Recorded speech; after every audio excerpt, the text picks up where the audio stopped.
আর এত সুন্দর একটা ডিম আলু আর উচ্ছে দিয়ে আমি রেসিপি করে ফেলেছি। তো কি করে এত সুন্দর একটা সুস্বাদু একটা রেসিপি তৈরি করলাম এটাই তোমাদের সঙ্গে শেয়ার করছি। তো দেখতে থাকো আর সঙ্গে থাকো। Welcome back to my channel হাবিজাবি রান্নাঘরে তোমাদের সবাইকে স্বাগত। আশা করছি আমার দেশে বিদেশের সকল বন্ধুরা ভালো আছো আর সুস্থ আছো। আর নতুন নতুন বন্ধুরা যে আমার চ্যানেলে আসছো তাদের অসংখ্য ধন্যবাদ আর অনেক ভালোবাসা। আর যারা পুরনো বন্ধুরা অলরেডি আমার চ্যানেলে প্রথম থেকেই আছো তাদের তো অনেক ভালোবাসা। তো চলো দেখতে থাকো আর সঙ্গে থাকো। এত সুন্দর রেসিপি আমি কিভাবে রেডি করলাম সেটাই তোমাদের সঙ্গে শেয়ার করছি। তো উচ্ছে অনেকেই অনেকভাবে খাও, তবে এই গরমের দিনে উচ্ছে তো ভীষণ প্রিয়।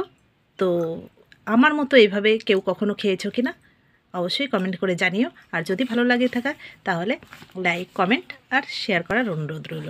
চলো দেখে নেওয়া যাক। আমি এখানে আলু নিয়ে নিয়েছি, দুটো বড় বড় সিদ্ধ করে নিয়েছি, ভাতের মধ্যেই সিদ্ধ দিয়ে দিয়েছিলাম। তো এখন এই আলুটা আমি দেখো এইভাবে টুকরো টুকরো করে নিচ্ছি। আর এইভাবে যদি তোমরা এই রেসিপিটা একবার করে খেয়ে দেখো তাহলে কিন্তু বন্ধুরা অসাধারণ টেস্টি, এবং একবার খেলে তোমাদের মনে হবে যেন বারবারই খাই। তবে আলুটা কিন্তু হাত দিয়েই ভেঙে চুরে নিলে বেশি ভালো হয়, ওটাই টেস্ট বেশি হয়। তো আমি এটা গরম বলে তো হাতে পারছি না, ওই জন্য আমি এটাকে খুন্তি দিয়েই কেটে নিচ্ছি। তো দেখো পুরো কোনো সাইজের পিস নয়, এটা আমি খুন্তি দিয়ে আন্তাবড়ি যেমন তেমন করে কেটে নিলাম। এবার দেখো আমি এখানে নিয়েছি জিরে ধনে ভেজে নিয়েছি, আর এখানে দেখো কাঁচা লঙ্কা চিড়ে নিয়েছি, একটু আদা ছাড়িয়ে নিয়েছি, আর নিয়েছি আমি এখানে দেখো উচ্ছে কেটে নিয়েছি। তো উচ্ছে কেটে নিয়েছি। এবার তোমরা উচ্ছেটা তো অনেকে অনেক রকমভাবে খাও বন্ধুরা, তো দেখো এইভাবে তোমরা খাও কিনা সেটা একবার তোমরা দেখো। আর এইভাবে যদি না খেয়ে থাকো অবশ্যই এভাবে একবার খেয়ে নিও, যাতে তোমরা এর টেস্টটাও বুঝতে পারো যে এটা কেমন হয়। তো অলরেডি আমি যে তরমুজের রেসিপিটা দিয়েছি, তরমুজের খোসার, তো অনেকেই বলেছো একদম ইউনিক রেসিপি, কখনো খাওনি, কিন্তু একবার সত্যি সত্যি বলছি একবার খেয়ে দেখো অবশ্যই ভালো লাগবে। আর দেখো আমি কিন্তু সবাইকে কমেন্ট যা করি তো বেশি করতে পারি না, তার কারণ কাজের মধ্যে থাকি তো, আর একটা বাচ্চা আছে বোঝোই তো, তাই অত বেশি কমেন্ট করতে পারি না আর অত সুন্দর করে কমেন্ট করতে পারি না, কোনো রকম শুধু কমেন্ট করে বেরিয়ে আসি। ঠিক আছে, দেখো আমি জিরে দিয়ে দিলাম, তো কমেন্ট একটা করতে হয় তাই করি। ঠিক আছে, ভিডিওটা ওই কমেন্টটা করে আমি ভিডিওটা চালিয়ে রেখে দিই, তারপরে আবার শেষ হয়। আমি কাছেই থাকি, যদিও যতই কাজ করি তবুও কাছে থাকি। তো দেখো আমি তেলের মধ্যে জিরেটা দিয়ে দিয়েছি, এবার আমি দিয়ে দেব এর মধ্যে আলুগুলো।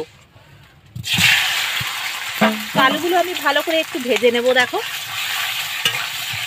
তো আমি যে কাজটা করি তোমরা সবাই অলরেডি জানো যে আমি বিড়ি বাজি, ওই বিড়ির কুলোর উপর রেখেই আমি ফোনটাকে চালাই, এবং কমেন্টটাও ওইভাবেই আমি করি। তাই যার জন্য আমি খুব বড় কমেন্ট করতে পারি না, ছোটোখাটো কমেন্ট করে রেখে দিই, আর বেশিরভাগ নাইসটাই বলা হয় বেশি। তো যাই হোক, যাই বলা হোক আর যাই হোক, ওয়াশ তো করি ফুল, এটাই হচ্ছে বড় কথা। তো সবাই যে আমারও পাশে আছো তার জন্য তোমাদের সবাইকে অসংখ্য ধন্যবাদ, অনেক ভালোবাসা। আর আমার নতুন নতুন বন্ধুরা যারা এসছো তাদের অনেক ভালোবাসা। আর পুরনো যারা আছো তারা তো আছেই আমার সঙ্গে, তোমাদের হেল্প না পেলে আমি এত দূর এগোতেই পারতাম না। তো চলো বন্ধুরা, এই রেসিপিটাও কিন্তু একদম নতুন, তো কে কীভাবে খেয়েছো কি না খেয়েছো আমি জানি না, তবে এইভাবে তোমরা একবার হলেও ট্রাই করে দেখো, অসাধারণ খেতে লাগবে। আর এই গরমে তো কোনো কথাই হবে না। তো চলো বন্ধুরা, আমি আলুটা ভেজে নিচ্ছি, আর এদিকে আদাটা শিলে বেটে নেব, আর এটাও গুঁড়ো করে নেব শিলেই। তো চলো, তো দেখো আলুটা আমার বেশ ভাজা হয়ে গেছে, আলুটা এবার আমি তুলে নেব। এবার দেখো এই যে তেলটা আছে এর মধ্যে একটা আমি গোটা ডিম ভেঙে দেবো, আর ডিমটা অবশ্যই আমার দেশি মুরগির ডিম।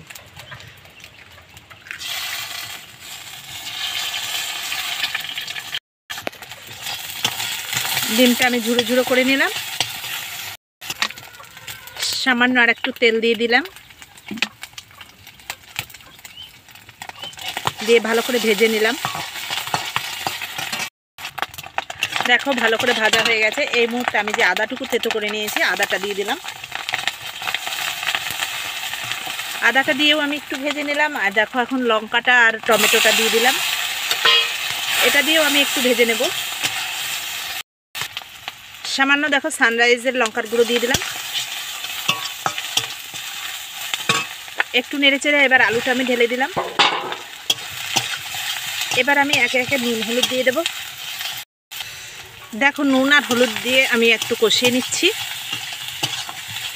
আর যে ভালো করে ভাজা হয়েছে সেটা তোমরা ভালো করেই বুঝতে পারছো। এবার আমি একটু সামান্য জল দেব, আর একটু আমি নেড়ে কষিয়ে নেব। দেখো আজকের ওয়েদার, বাইরে প্রচণ্ড রোদ। কোনটা দেখো আমি কষিয়ে নিয়েছি, এবার আমি জল দিয়ে দেব।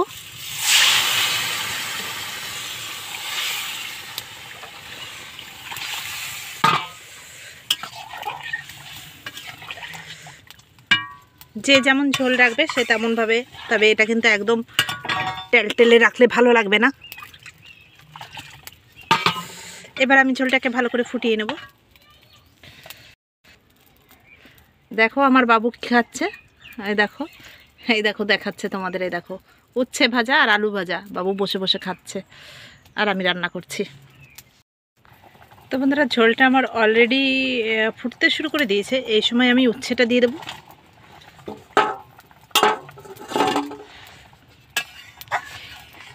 রান্না আমরা অনেকেই করি, অনেক রকমভাবে করি, এক একজনের রান্নায় এক এক রকম টেস্ট। তো তোমরা এইভাবে একবার ট্রাই করে দেখো বন্ধুরা, আশা করি অবশ্যই তোমাদের ভালো লাগবে। তো চলো এবার আমি তরকারিটাকে ফুটিয়ে নিচ্ছি। উচকু খেলতে এসছে দেখেছো। তো চলো আমার তরকারিটা কিন্তু রেডি হয়ে গেছে, এই দেখো। এবার আমি দিয়ে দেব এখানে এই যে গুঁড়ো করে রেখেছি এটা। তো বন্ধুরা তোমরা একবার হলেও ট্রাই করে দেখো, ভীষণ ভালো লাগবে, আর গরমে তো খেয়ে ভীষণ মজা পাবে।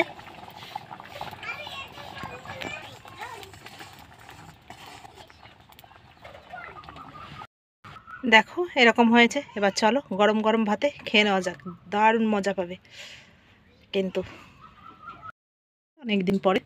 তো বাবু বলছে মা আমি কথা বলবো। বলো বাবা কি বলবা, দেখাও কি দেখাবা বন্ধুদের, দেখাও। তো দেখো তরকারিটা আমি নিয়ে নিলাম। তো কারেন্ট নেই ওই জন্য একটু অন্ধকার লাগছে, কেউ কিছু মনে করো না, একটু কষ্ট করে দেখে নিও। দারুণ হয়েছে বন্ধুরা। চলো সবাইকে অসংখ্য আর অনেক ভালোবাসা এতক্ষণ আমার সঙ্গে থাকার জন্য এবং তোমাদের মূল্যবান সময় আমাকে দেওয়ার জন্য। তো এইভাবেই সবাই পাশে থেকো, সঙ্গে থেকো। আর এখনও যারা আমার চ্যানেলটাকে সাবস্ক্রাইব করোনি আমার চ্যানেলটাকে সাবস্ক্রাইব করে নিও, আর পাশে থাকা বেল বাটনটাকে অল করে দিও, যাতে প্রতিদিনের ভিডিও প্রতিদিন পেয়ে যেতে পারো। তো চলো আবার অন্য কোনো দিন অন্য কোনো রেসিপি নিয়ে হাজির হচ্ছি। টাটা বাই, সবাই ভালো থেকো।